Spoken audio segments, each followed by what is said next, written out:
Bonjour tout le monde, j'ai fait une petite vidéo aujourd'hui pour vous présenter la deuxième partie du cours qui porte sur les probabilités. Donc aujourd'hui, on va voir les méthodes de dénombrement qui se retrouvent à la section 8.2 de votre livre à la page 338. Bon, premièrement, un retour sur les notions qu'on a vues au dernier cours, c'est-à-dire celui que vous avez vu lundi. On va voir ensuite les définitions de dénombrement et l'utilité de le faire. Et nous allons voir aussi les méthodes de dénombrement et les situations d'utilisation. Donc, les méthodes qu'on va voir, ce sont le diagramme en arbre, la grille, le réseau et le diagramme de Venn. Alors, petit rappel sur le dernier cours. On a vu qu'une expérience aléatoire, c'était une expérience dont l'issue n'est déterminée que par le hasard. On a vu la définition de probabilité. C'est la chance qu'a un événement de se réaliser dans une expérience aléatoire. Un événement, on a vu qu'il y en avait plusieurs sortes en fait, mais on en a ressorti 4. C'est-à-dire on avait l'événement certain qui a une probabilité qui est égale à 1. On avait l'événement impossible qui avait une probabilité de réussir à 0. On a les événements qui sont équiprobables, c'est-à-dire qui ont exactement la même probabilité de se réaliser. J'ai donné un exemple ici avec P, avec la probabilité qui est égale à 1/2, mais ça pourrait être une autre fraction. Et on a à travers tout ça, on va avoir les événements qui sont plus probables ou moins probables, c'est-à-dire un événement est plus probable qu'un autre, par exemple dans une même expérience aléatoire. On a vu aussi qu'on pouvait déterminer l'univers des résultats possibles. On a vu que c'était l'ensemble oméga, qu'on utilise avec la lettre majuscule oméga. Et c'est un ensemble qui décrit tous les résultats possibles d'une expérience aléatoire. Par exemple, si on considère lancer une pièce de monnaie, l'ensemble oméga va être déterminé par soit pile ou face. On a vu aussi qu'un événement, c'était un sous-ensemble de l'univers des possibles. Donc, par exemple, on a l'événement A, ici, que j'ai défini comme étant obtenir un nombre premier sur un lancer d'un dé à 6 faces.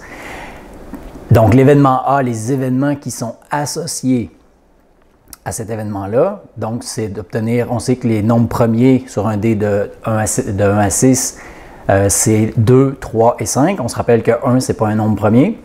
Je vous rappelle rapidement la définition. Un nombre premier, c'est un nombre qui a exactement 2 diviseurs.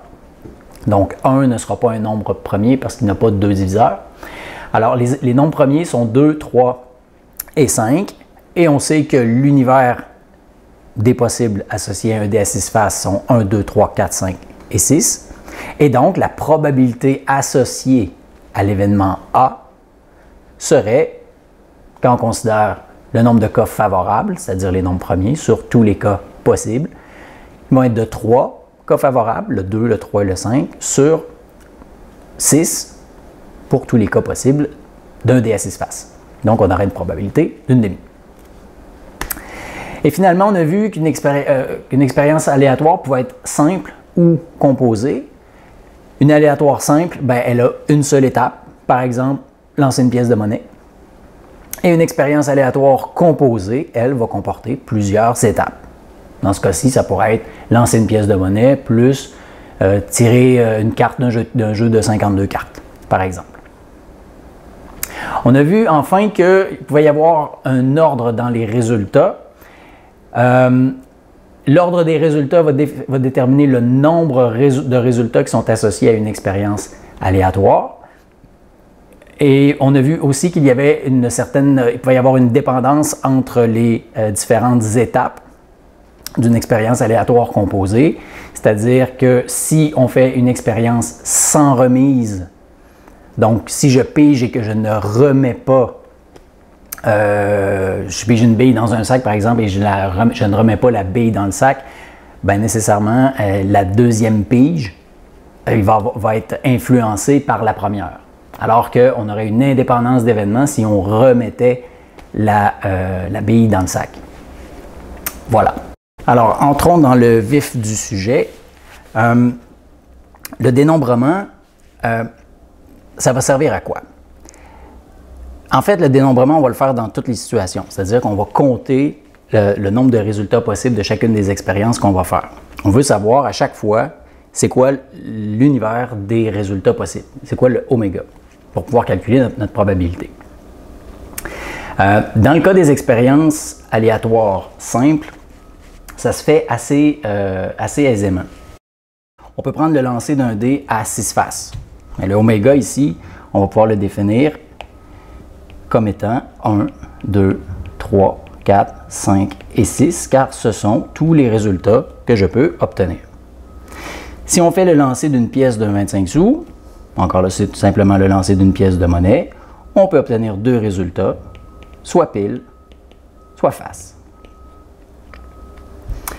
Maintenant, si on pige une bille d'un sac composé de 3 billes, dont une verte, une bleue et une rose, bien, si je pige une bille, j'ai 3 résultats possibles, soit verte, soit bleue ou soit rose.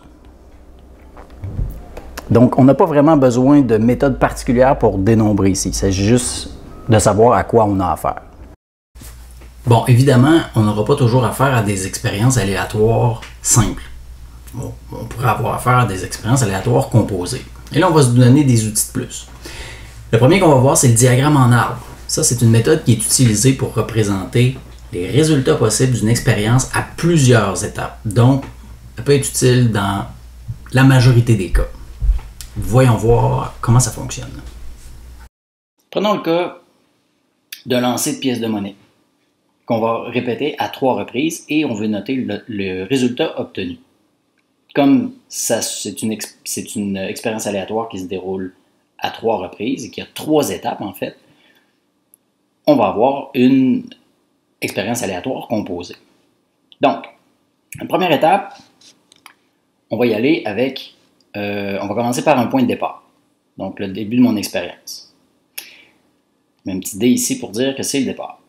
Et là, j'ai 3 événements. En fait, j'ai 3 étapes. La première étape, on va lancer une première pièce de monnaie. On va lancer ensuite une deuxième pièce de monnaie et finalement une troisième. Et maintenant, on va regarder à chaque étape ce que je peux avoir comme résultat. Donc, au premier lancer, combien de résultats possibles je peux avoir? Évidemment, comme c'est pile ou face, je peux avoir 2 résultats. Donc, je peux avoir soit pile, soit face. Et là, idéalement, et je vous recommande très fortement de prendre une règle et de faire une arête comme ça, qui va identifier les 2 résultats possibles. Maintenant, on est au deuxième lancer. Au deuxième lancer, évidemment, si je relance ma pièce de monnaie, je peux encore avoir 2 résultats possibles. Donc, pour le premier cas ici en haut, pour chacun des cas, je vais avoir 2 résultats possibles. Pour pile et pour face. Donc, comme deuxième lancé, je peux avoir pile ou face. Après avoir eu pile et après avoir eu face, je peux encore avoir pile ou face. Et là, j'ai 2 lancers de compléter. Il me reste un troisième lancé. Mais pour chacun des cas qu'on a eu et à la première et à la deuxième étape, je vais avoir 2 autres résultats possibles qui vont être pile ou face. Et je vais répéter ça pour chacun des résultats précédents. Ce qui va nous donner une série, en fait, c'est ce qui va générer, en fait, tous les cas possibles, donc notre oméga. Donc, en bout de ligne, à droite complètement, je peux venir identifier mon oméga, qui sont tous les cas possibles, et je vais tracer tous les chemins possibles. Donc, je peux avoir pile au premier lancer, pile au deuxième lancer et pile au troisième lancer. Donc, je vais avoir pile, pile, pile. Maintenant, et là, c'est important d'être systématique. Je retourne à mon premier lancer, deuxième lancer, et ici, après le deuxième lancer, j'ai eu face. Donc, je vais aller identifier le face qui est ici. Donc maintenant, j'ai eu pile, pile, face. Et on va continuer comme ça pour aller au deuxième lancer où j'ai eu face et pile. Donc, je peux avoir pile, face et pile. Et je continue comme ça, jusqu'à ce que j'ai identifié tous mes résultats.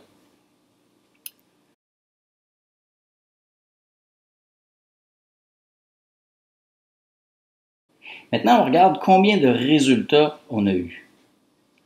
J'en ai 1, 2, 3, 4, 5, 6, 7 et 8 résultats.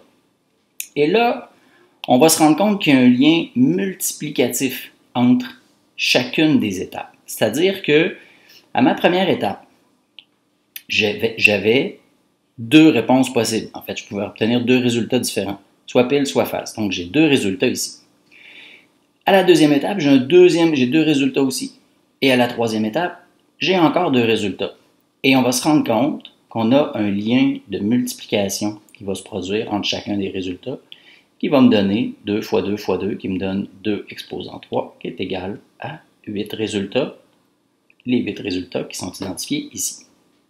Essentiellement, la méthode d'arbre de probabilité, c'est exactement comme ça qu'on va la réaliser. Maintenant, la deuxième méthode qu'on va regarder, ça va être la méthode de la grille, ou c'est ce qu'on appelle aussi un tableau à double entrée. Ça, c'est une méthode qui est utilisée principalement pour représenter les résultats possibles d'une expérience, mais seulement à 2 étapes. On ne peut pas avoir plus d'étapes que ça. Voici comment ça fonctionne. Dans l'exemple ici, l'expérience consiste à lancer un dé à 6 faces équilibré, numéroté de 1 à 6, puis à lancer une pièce de 1 $. Donc, on peut conclure qu'on a une expérience à 2 étapes et on veut dénombrer tous les résultats possibles. Donc, créer notre ensemble oméga. Le tableau double entrée est construit de cette façon-là, c'est-à-dire que à l'horizontale, je vais indiquer les résultats d'une des 2 expériences. Ça peut être la première ou la deuxième étape, ça n'a pas d'importance. Ici, j'ai choisi d'y aller sur la largeur parce que j'ai plus de résultats avec le dé, où on peut obtenir 1, 2, 3, 4, 5 ou 6. À la verticale, on va choisir, ou sur l'autre axe, on va choisir la deuxième étape qui va être de lancer une pièce de monnaie. Et là, on peut avoir les résultats, soit pile ou face. Et à partir de ce tableau-là, on va aller dans chaque rectangle associé à 2 cases, on va aller indiquer ce qui va se retrouver à l'intérieur. Donc ici, je vais avoir mon résultat, entre parenthèses. La première étape consistait à lancer le dé, j'ai obtenu 1 et je peux obtenir pile. À la deuxième possibilité, je vais obtenir un 2 sur mon dé et pile sur mon lancer de pièces de monnaie. Et je continue comme ça.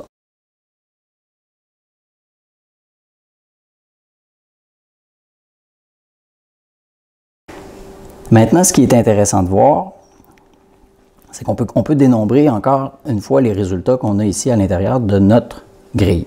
J'ai 1, 2, 3, 4, 5, 6, 7, 8, 9, 10, 11, 12 résultats possibles. Et c'est tout à fait en lien avec ce que j'ai fait comme expérience, qui consistait en une première étape où j'avais 6 résultats possibles et une deuxième étape où j'avais 2 résultats possibles. Et encore ici, le lien multiplicatif va s'appliquer. Donc 6 fois 2, je vais avoir 12 résultats possibles dans mon univers des possibles oméga. C'est pas plus compliqué que ça. La troisième méthode qu'on va voir, on l'appelle la méthode du réseau. En fait, le réseau, c'est une méthode qui est utilisée pour représenter les résultats possibles d'une expérience aléatoire à plusieurs étapes, mais seulement lorsque les étapes sont indépendantes. Donc, on peut s'en servir au même titre qu'on se sert de l'arbre, par exemple. Donc, c'est une forme de plus pour pouvoir faire le dénombrement des résultats. Voyons voir comment ça se traduit à l'aide d'un exemple. Le jeu télévisé. Un concurrent à un jeu télévisé doit tourner 2 roues. La première est divisée en 5 sections identiques, dont chaque section est identifiée d'une lettre du mot bravo. Donc B-R-A-V-O.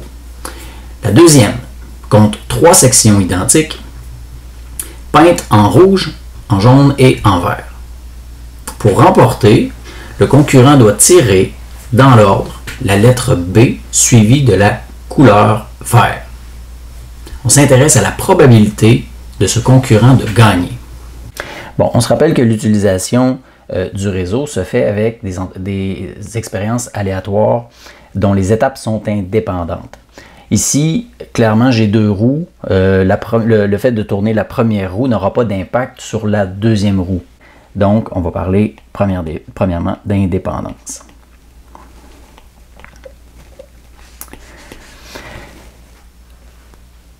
Maintenant, le fait de tourner la première roue va constituer ma première étape. Et tourner la deuxième roue va être la deuxième étape de mon expérience aléatoire. Une fois que ça c'est fait, on va faire un peu comme le diagramme en arbre, c'est-à-dire qu'on va partir d'un point de départ, puis on va énumérer pour chacune des étapes chacun des résultats possibles.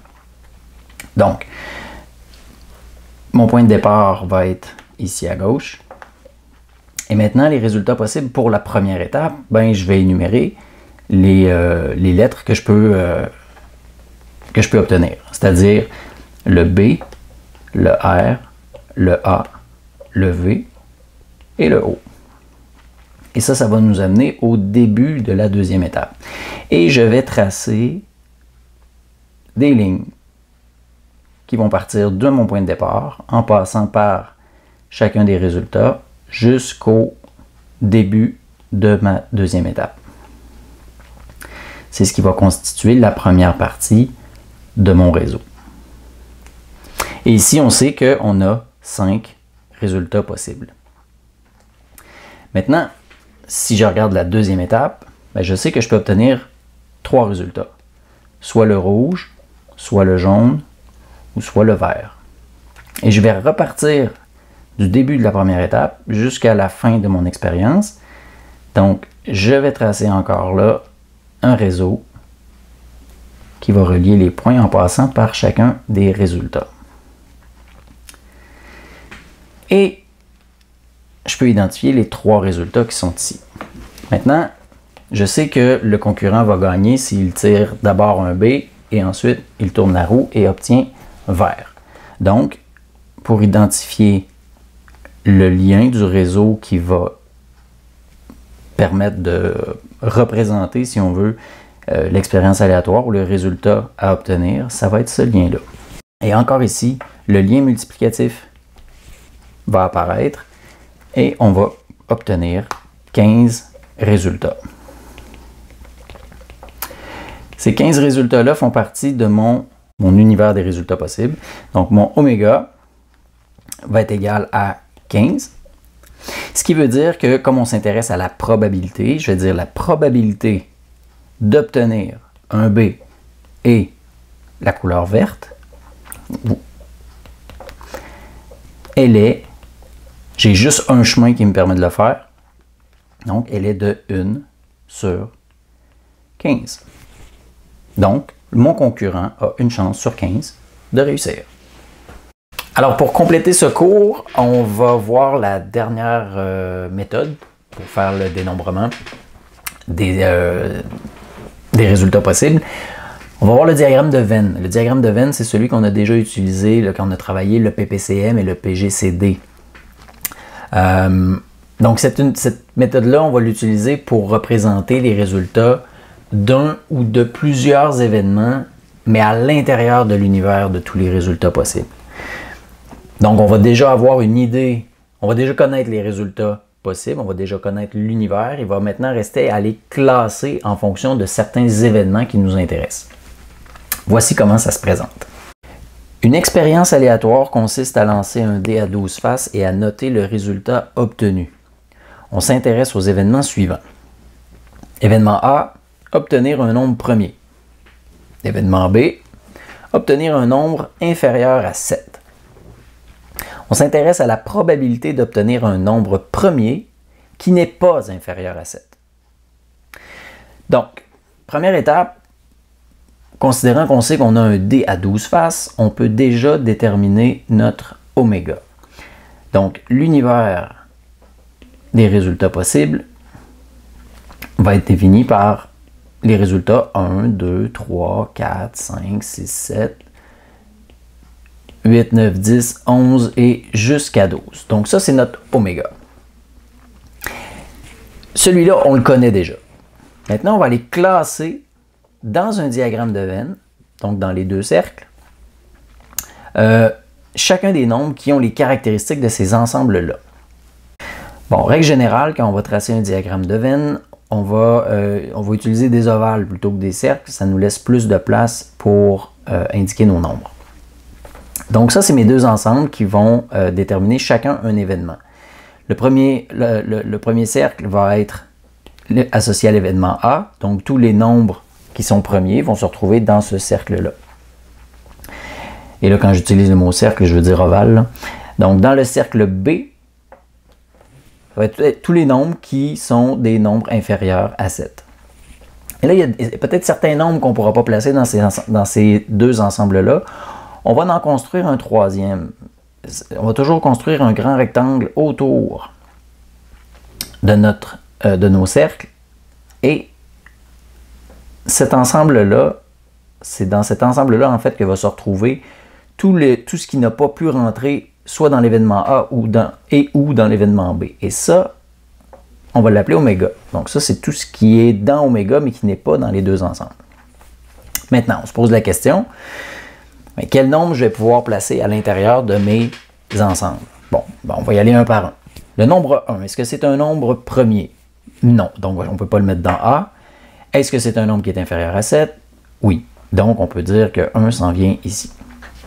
Le nombre 2, est-ce que c'est un nombre premier? Oui. Est-ce que c'est un nombre qui est inférieur à 7? Oui. Donc, lui, il va se retrouver dans les deux ensembles à la fois. Donc, mon 2 va aller ici. 3, est-ce que c'est un nombre premier? Oui. Donc, il va aller dans A. Est-ce que c'est un nombre qui est inférieur à 7? Bien sûr. On va aller dans l'intersection. 4, est-ce que c'est un nombre premier? Non. Et est-ce que c'est un nombre qui est inférieur à 7? Oui. Donc, on va le mettre dans B, mais il ne faut pas qu'il soit dans A. Le 5, est-ce que c'est un nombre premier? Oui. Est-ce que c'est un nombre inférieur à 7? Oui. Donc, on va le placer dans l'intersection. Le 6, est-ce que c'est un nombre premier? Non. Est-ce que c'est un nombre qui est inférieur à 7? Oui. Donc, je peux placer mon 6 ici. Le 7, est-ce que c'est un nombre premier? Oui. Est-ce que c'est un nombre qui est inférieur à 7? Non. Il est égal à 7, mais il n'est pas inférieur. Donc, c'est un nombre premier. Donc, il va être dans l'ensemble A, mais il ne sera pas dans l'ensemble B. Je vais le mettre ici. Le 8, est-ce que c'est un nombre premier? Non. Est-ce qu'il est inférieur à 7? Et là, on peut se douter que tous les autres nombres vont tous être supérieurs à 7. Donc, mon 8 va venir ici.